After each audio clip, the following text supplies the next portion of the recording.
Odecast, le podcast d'Ogiltree Dickins, cabinet dédié au droit social. 3 épisodes consacrés à la réforme des retraites. Première partie, recul de l'âge légal et durée de l'assurance, présenté par Pascal Ernst, avocate of counsel. Bonjour, j'ai le plaisir aujourd'hui de vous présenter les grandes lignes de la réforme des retraites et ses principales conséquences pour les salariés en fin de carrière.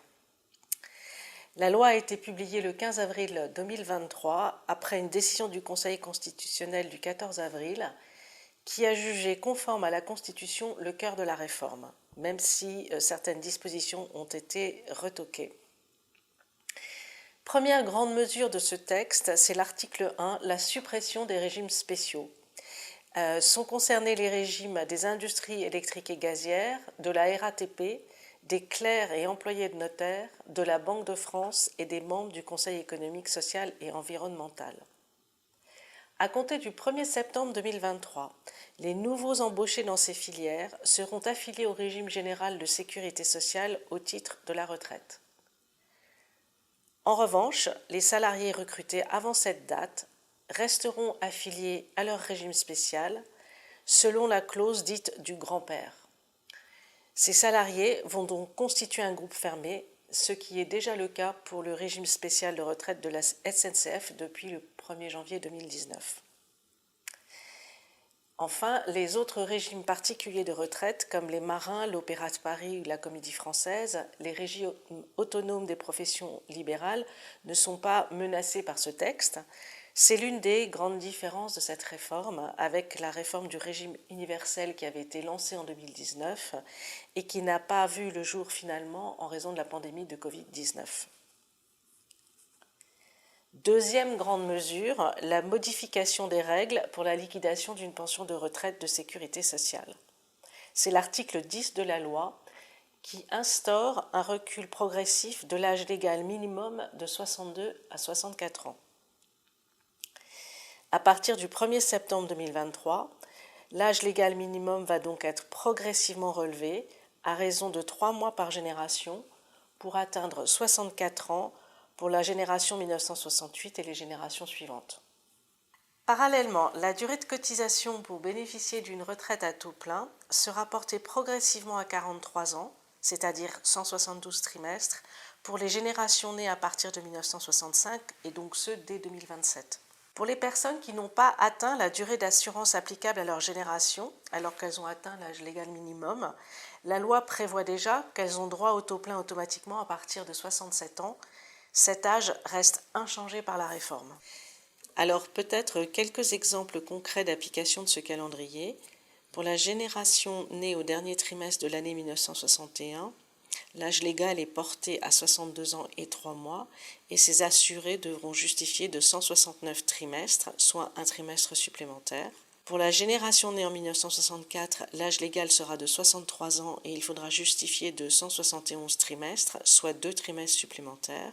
Et cet âge légal atteindra 64 ans en 2030 pour les générations nées à partir de 1968 et au-delà, qui devront justifier de 172 trimestres d'assurance. Première observation, ce calendrier qui est très rapide, cette rapidité c'est inédit en France depuis la Seconde Guerre mondiale, mais ce calendrier rapide est au cœur de la réforme. En effet, pour le gouvernement, il s'agissait d'accélérer les effets de la précédente réforme de 2014, dite loi Touraine, qui avait déjà prévu d'atteindre une durée d'assurance de 43 ans, mais en 2035. C'est clairement les générations les plus proches de la retraite qui sont visées par cette réforme. Ces changements à horizon très rapproché modifient évidemment les plans de fin de carrière dès cette année pour les départs qui étaient envisagés pour des salariés qui atteignent l'âge de 62 ans à compter du 1er septembre 2023. Donc sont concernés tous les départs qui étaient programmés pour le dernier trimestre 2023 et 2024. Alors quand même, pour tenir compte de ce calendrier très rapide, le législateur a dû adopter 2 mesures.